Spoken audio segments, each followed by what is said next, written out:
My parents surprised me with a family trip for my birthday, but when I came downstairs with my bags, my sister gave me a to-do list while they left me alone. So, 3 days ago I celebrated my 15th birthday. But things didn't exactly go as planned. On the morning of my birthday, my parents came to me excitedly. They told me that to surprise me on my birthday, they had organized a family trip a few years ago.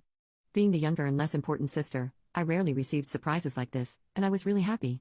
However, a couple of hours later, when I finished packing and went downstairs with my bags to go out with my family, I saw that my parents were already gone and there was only my older sister, Alex, 17 years old, waiting for me on the first floor. She is the golden daughter, who can always make our parents do exactly what she wants. And this time was no different. She seemed very happy, so I instantly knew something was wrong. When I asked her what was going on, she told me there was no need for me to pack my bags and that I could go out and unpack. At first, I thought the trip had been cancelled completely, but then she told me there would be no family vacation for me and gave me a piece of paper with a list of chores written on it. I was very confused, and then she told me that she and my parents had decided that although I had been surprised by the trip in the morning, they had argued about it. Alex thinks that since we have our final exams in a couple of weeks, it would be much better for me to stay at home and try to study. But she can go because she's done with everything. In the meantime, if I started to get bored without my family while they were away, I could start working on these tasks that needed to be done at home. She then laughed and said that instead of appearing upset, I should be grateful because she had bought me some time to study and prepare for my exams instead of wasting my time having fun outside with my family. I was so hurt that I couldn't even say anything except to ask where our parents were. She told me that she was the one who had sent them to the airport and stayed behind to give me this in person because it was her birthday present to me. She said that my parents wanted me to know that they were not giving me false hopes, but Alex had mentioned my exams, to be held in a couple of weeks, after we were both surprised with the news of the trip, so they thought this was the best thing to do. They let Alex tell me because they couldn't bear to break my heart, and I knew that Alex loved it and enjoyed the opportunity to humiliate me. Thus, I resisted the urge to start crying in front of her and went back upstairs with my bags. I waited until I heard the front door close, and then I finally broke down for a whole hour.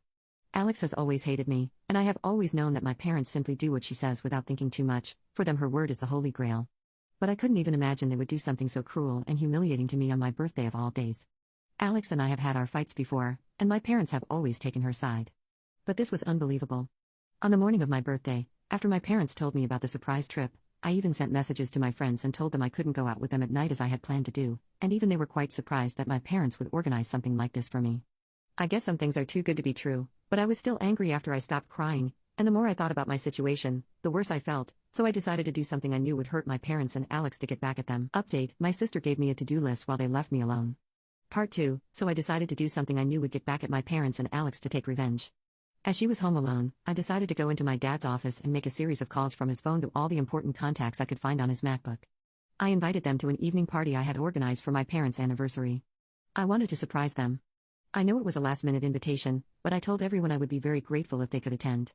Since I was just a child, most of my dad's business partners agreed to come to this party I was organizing. I did the same for my mom too. None of them password protected their devices and had made the stupid decision to leave everything at home, so it was a piece of cake for me. Then I decided to send a message to Alex's boyfriend on Instagram and told him the same, inviting him in the evening.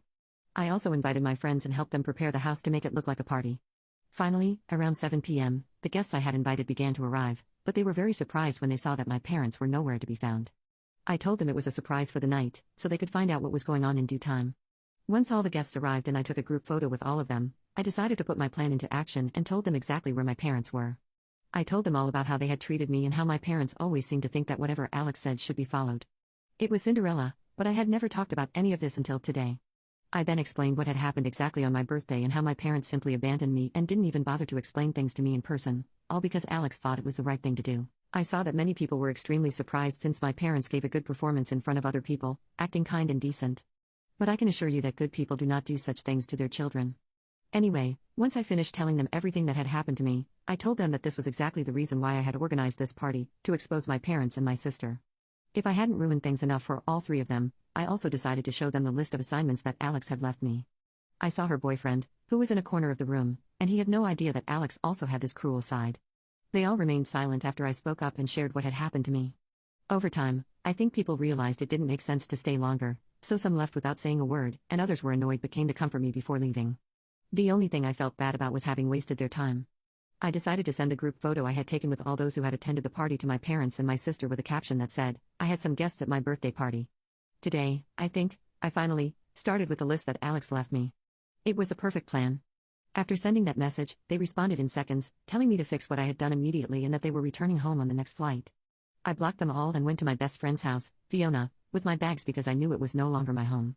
Fiona and her parents are nice people who always told me that their doors would always be open to me, and only now have I decided to accept their offer and move in with them. I don't know how long they will be able to support me, but for now, this is all I have, and I am very grateful to them for opening their home to me so kindly. Anyway, on my birthday I heard nothing from my parents, but the next day they came to Fiona's house. I guess no one was surprised that he chose to stay with Fiona because they knew that she and I were better friends since we were very little. When they came, their parents refused to let them enter and said they had nothing to do, trying to talk to me when I had made it very clear I was not interested in talking to them about anything. But my parents began to threaten to take legal action against Fiona's parents, and I got a little scared, so I told them to let them in and that I would be ready to talk to them. They were furious with me and said it didn't matter what they had done. I had no right to involve their business partners in this because now their reputation was in ruins. None of their colleagues and partners were willing to even talk to them. Some of them even blocked my mom and dad and blamed me for all this, which I think is fair because I orchestrated all this, but I also told them that if they had simply shown me a little kindness and had not completely humiliated me with that little game on my birthday, I wouldn't have done any of this. I ended up shouting at them for always treating me badly compared to Alex, and I told them that she, together with my parents, had ruined my life and that I would never forgive them for that. The discussion became very intense and everyone was screaming at each other so much that Fiona's parents had to intervene, and Fiona had to take me out of the room to calm me down. When I finally calmed down, her parents came and told me that my parents were gone and that they would make sure that they could never talk to me until I was ready to face them face to face. They then suggested that I should consider a legal remedy such as emancipation from my parents, because it had become increasingly clear that they couldn't care less about me. It was time for me to eliminate them from my life forever, so after discussing this with Fiona's parents, I decided to talk to a lawyer and now we are working on emancipation. I'm still very confused about this because it is a huge decision, and I don't want to regret anything in the future. But honestly, with the speed at which things are going, I don't think I will because yesterday my parents got in contact with me again against my will. Last night I received an email, and I knew from my parents' address. I tried not to open it, but curiosity got the better of me and I ended up reading it. It started telling me that the reason I was surprised even with that trip was because one of my dad's clients had inaugurated a new spa and resort, and this was a benefit to my dad and family. He simply decided to take advantage of this opportunity around the same time as my birthday. But when Alex mentioned my exams, as they did not want my grades to drop any further, just because I had taken a vacation with them a few weeks before my exams, they could not believe that I had misinterpreted it as something ugly and tried to get revenge on them. That's why it made them feel like they didn't educate me correctly. Alex herself was upset and just wanted to be a good big sister fighting for me, so there was no need for me to react exaggeratedly the way I did. It was all a lot, and I was really upset. So I almost stopped reading the email halfway through, but then the second half was about how upset they were because I involved other people in our family drama and aired our disputes in public, something they never wanted or expected to happen. They said that despite how many fights we had, I never approached them to tell them directly what exactly the problems I had with my parents were, so we were never able to work on it. They stated that if I had simply spoken to them once and discussed my feelings with them, maybe they could have worked things out with me, but instead, I took such a drastic measure. Update, Part 3, instead, I took such a drastic measure. They said that the list of assignments that Alex had left me was a bit excessive, but I should still have called them and confronted them about it. They would have returned immediately if they knew I felt excluded and neglected. However, the way I chose to handle the situation was unexpected, and I felt bad about everything because apparently, they genuinely didn't want to hurt me. It was just an unfortunate misunderstanding that was magnified. They want us to talk and work things out, but I don't know what I want to do right now. I am very confused about this, so please help me. Am I the bad guy for organizing a party and exposing my parents to all their peers and business partners after I was hung up while they went on vacation? Update, most of you think that what I did was completely justified, that they deserved it and that there is nothing I should be disappointed about, so I've decided that I'm not going to be disappointed. I blocked the email address from which they sent me that email so they can't contact me again. I know they can just create another one and keep trying to communicate with me, but I will continue to block them. I have already made a decision, and whatever they try to tell me, I'm simply not going to respond or even try to read it. It is not worth it. All it will do is confuse me even more. Regarding emancipation, I have decided to move forward with it. It is a big step and I know I'm still too young, but Fiona and her parents have assured me that whatever happens, they will be by my side and I have nothing to worry about. I have been told that they can even legally adopt me if that makes me feel less nervous, and I think it might be a good idea, but I haven't thought about it yet. For now, we are only focusing on emancipation. We have spoken to a lawyer and the paperwork is in process. At this time, I don't know how my parents are going to react to this, because when they sent me that email, I could notice that they were not happy that I chose to live with Fiona and her parents. For now, it doesn't even make sense to me, because of the way I've been treated all my life. It has become very obvious to me that they don't love me that much. At least they don't want me at home as much as they want Alex near them. This is very obvious to me, and yet they are still trying to communicate with me, which is very confusing to me. I get the feeling they just wanted me to come back because they wanted to save their reputation and image, nothing more. For now, the only thing I can do is wait for them to receive the documents and see how they react. It has been a couple of days since my publication and they have not attempted to contact me again after that email, so I don't know what they are feeling right now. I know things can't be right for them either because there were a lot of people at the party I invited to, and I heard that Alex and her boyfriend broke up, but no one knows the reason except me, of course. Update: a few days ago, my parents finally received the legal documents for my emancipation and were not happy about it, which was quite surprising to me. Fiona's parents were called and there was a big fight since apparently, they thought Fiona and her parents had induced me into this and they were checking me out. They didn't think I was doing this of my own free will, which made no sense to me because they should realize how badly they have treated me in the past. Of course, I was doing this of my own free will. Somehow, I began to anticipate this type of reaction from them after my last update, since many of you told me that they were doing exactly what happened. They just wanted me back to show everyone that we were a happy family and that everything I had said at the party was simply a tantrum of mine. They just wanted me back to show everyone that we were a happy family and that everything I had said at the party was just a tantrum of mine. But I didn't go back with them, and that's what infuriated them, the fact that I was finally confronting them. They can't take it. Well, what a shame because it's happening. You can call Fiona's parents what you want, but it won't change the fact that they deserve it. They don't deserve to be my parents, and now I'm finally going to be free of them. I couldn't hear much, but Fiona told me that apparently, my parents had called their parents by every possible name and told them they were going to fight and take this to court if necessary. Why not? They were quite angry and even threatened to hurt them, which I thought was crazy because I hope they realize that it is not legal and will only make them look worse. The way they talked about Fiona's parents and me just reiterated what I already believed about them. They didn't want me back because they considered me a daughter they loved, but rather because they wanted to rebuild their image in front of others. Not once did they say they wanted to talk to me or that they wanted me back. They just kept saying they knew Fiona's parents wanted to ruin their friendship, acting like saviors for me, and trying to show the world that I had been mistreated in my own home, but they would not allow it. They painted over the phone that I was a spoiled child, and the fact that Fiona and her parents supported me only meant that they were not the right ones to be parents. I'm pretty sure if they loved me as a daughter, they would have been more concerned about my welfare and would have tried to talk to me instead of yelling at Fiona's parents and implying that they were trying to ruin my parents' reputation. Why would they even want to do that? Fiona's parents haven't known my parents for a long time. They have only met through the two of us, so there is no reason to compete with them. Anyway, there is no competition as Fiona's parents are much more successful in life and are also much nicer and more compassionate. But my parents are so concerned about the so-called image that they think Fiona's parents are just like them and are unable to think of me and are just trying to sink them. I wish I could tell my parents that they are not pretending to be my saviors by trying to help me here, but that they are my saviors because it is them I need to be saved from. If only they had understood that from the beginning, they would have been sorry for everything they had done instead of trying to provoke even more drama. But Fiona and her parents have given me strict instructions not to communicate with them, no matter how tempted I feel because it's not worth it. I know they got the phone call from my parents a few days ago, and after fighting with them on the phone call and giving me just the details they thought were necessary for me to know, they told me they had recorded the phone call. My parents were really stupid because they could use it as evidence of why I deserved to be emancipated from them. They also told me that they wanted me to think about whether I wanted to be legally adopted or not, and I ended up saying yes since I liked them. And I also know this is going to infuriate my parents even more, but that's not the reason. It's mostly because I feel like they are extremely kind and charming people, and having Fiona as my sister is going to be a bonus, so I completely agree. I have been told that they are going to talk to the lawyer once again to start the paperwork for that as well. It could also help with my emancipation case, knowing that I have better people to trust and live with. Sincerely, this just keeps getting better, and I couldn't be more grateful to them. Update, Part 4, something terrible happened today. To sum it up, Alex hit me after school. My last class, English, was held in the east wing of the school. When I came out of class, she and a group of her friends cornered me. Unfortunately, I'm always the last to leave class because I'm very slow at packing my things, and by the time I left, most people had already gone. When I saw Alex and her friends waiting for me outside, I felt a bit intimidated, but I didn't let it show because that would only make them win. Anyway, when I started to leave the classroom, they approached me and said I wasn't allowed to leave. They made everyone else who was loitering around leave the class and told me they had some unfinished business with me. I tried to stay calm and keep a cool head so the fear wouldn't show on my face, but it seemed they didn't care. Alex grabbed my arm and dragged me outside while I screamed for her to let me go, but everyone else was making noise too, and no one else could hear me. Then they took me to the janitor's room and locked me inside after shoving me hard. I kept banging on the door, but they were outside, and I think even if anyone heard me, they wouldn't dare do anything because Alex and her friends are in higher grades and have a nasty reputation. After leaving me there for almost 5 minutes, Alex let me out, and by then, practically everyone in that wing of the school had already left. It was me against them. That's when she slapped me in the face and started yelling at me. She called me selfish and said I was ungrateful to our parents. Then the real reason for her anger came out. She started accusing me of being the reason her boyfriend broke up with her. Then she smashed my head against the concrete, and that's when I started feeling dizzy. She took advantage of that and kept hitting me with her fist while her friends watched and laughed. It was extremely painful, and I tried to defend myself, but Alex was several inches taller than me and much heavier, so there wasn't much I could do.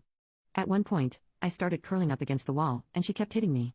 Once she was satisfied, she gave me one last kick and then she and her friends left while I cried against the wall. About 15 minutes later, Fiona finally found me sitting on the floor, crying very badly. When I told her what had happened, she helped me up, and instead of walking home together, we decided to take a taxi because I wasn't in any condition to walk. Once we got home, I told everything to her parents, and they looked very grim. They immediately contacted the school and then the police. It's only been an hour since then, and they've been on the phone the whole time, so they're quite busy, but Fiona is taking care of me because I'm pretty banged up. The bruises are just starting to show, and everything hurts, but I know Alex will get her karma for this, and she'll get it soon. There are many things I want to talk about, so I'll try to be brief and concise. Last week, Alex hit me, but fortunately, the school intervened on my behalf. They shared the security footage from that wing of the building with the police, so it was pretty easy to charge her with a minor offense. She got community service to make up for it, but the best part is she was suspended for the next 6 weeks. That means she won't be able to attend prom, something she was looking forward to. She also won't be able to take her final exams with the rest of her class, she'll have to take them separately so she won't be able to cheat. I think she deserves it, and I felt quite vindicated when Fiona told me all of this. Another big thing that happened was that after all the trouble with Alex, my parents decided to terminate their parental rights. That's right, they ended their parental rights over me, and all the papers are signed, so I'm finally free. Fiona's parents are in the process of legally adopting me, so I couldn't be more grateful to them for that. My parents said that after everything that had happened, they didn't want me in their family. I know they'll try to make it seem like it's my fault, but I don't think anyone will believe them, so they can try their best. Anyway, I don't care, to be honest. Now I'm finally part of a happy family, and I can assure you my new sister and new parents will be much better than the ones I originally had. I really can't believe things are finally going well for me, and I'm probably the happiest I've been in a long time. I was so excited that I almost forgot I had final exams coming up. Update: it's been a few months since I last updated here, but now that it's summer break and I have more free time, I can update you on what's been happening. The good news for me is that I did well on my exams despite everything, so that's a big plus. I might have failed at least a few, but even though I didn't get the best grades, at least I passed them. I haven't run into my sister since she was suspended, so I could focus on that, and not on whether she'd attack me again. I agree with some comments that Alex got off too easily with everything she did, but there's not much more I can do except call the police. If the justice system only gave her community service, it's because maybe it doesn't work all that well. Maybe it's a message from the universe telling me to study to change it, although I'm not very interested in the law field. As for my parents, I haven't heard anything from them all this time, and that's fine. Fiona's parents are continuing with the adoption process, which is a bit slow, but I guess it will be finished soon. Update: I'm updating because I went back to school a couple of months ago after a summer with my new family. Yes, I've been adopted, so they're my new family and the only one. The papers arrived last week, so I've taken the opportunity to update them. The good news is that Alex hasn't returned to school. My parents moved after everything that happened and took their precious daughter with them, so I didn't have to worry about running into Alex in the hallways. I have seen her friends, but they haven't done or said anything to me, so I'm fine with that. After listening to today's story, perhaps it has raised some new questions in your mind, or maybe it has brought back some old memories. Every day on Reddit, new experiences and moments create fresh stories, and they connect all of us. Everyone has their own unique journey in life, and we all try to understand the world in our own way. These kinds of moments remind us that we are all human, sometimes happy, sometimes sad, and always learning something new. If you enjoyed this story, feel free to share it with your friends. Your thoughts and feedback are always valuable to us, as they motivate us to create even better content. Every story has its own unique angle, and our goal is to understand everyone's perspective and make our content diverse and relatable. Stories like these help us realize that life's journey is different for everyone, and by hearing other stories, we learn something new. You can also share your own stories with us. Your experiences are valuable to us as well, and if you enjoyed this video, please leave your feedback. We aim to create content that brightens your mind and gives you new ideas every time. If you've already seen this video before, your feedback is still important. With every piece of feedback, we can improve our content and bring a new perspective to our viewers. Today, what we saw was just a small part of the many stories shared on Reddit and across the world. It's a reminder of how we all try to understand life by sharing our experiences with each other. This video was only an example of how we try to connect with others through storytelling, learning about different sides of life. We hope to continue sharing such stories that help us all learn and grow together. Thank you for your time, and don't forget to keep an eye out for more stories coming soon. If you haven't already, please like and follow for more amazing content. Your support keeps us going, and we will strive to bring you more thought-provoking and heartwarming stories. Until next time, take care and stay curious. **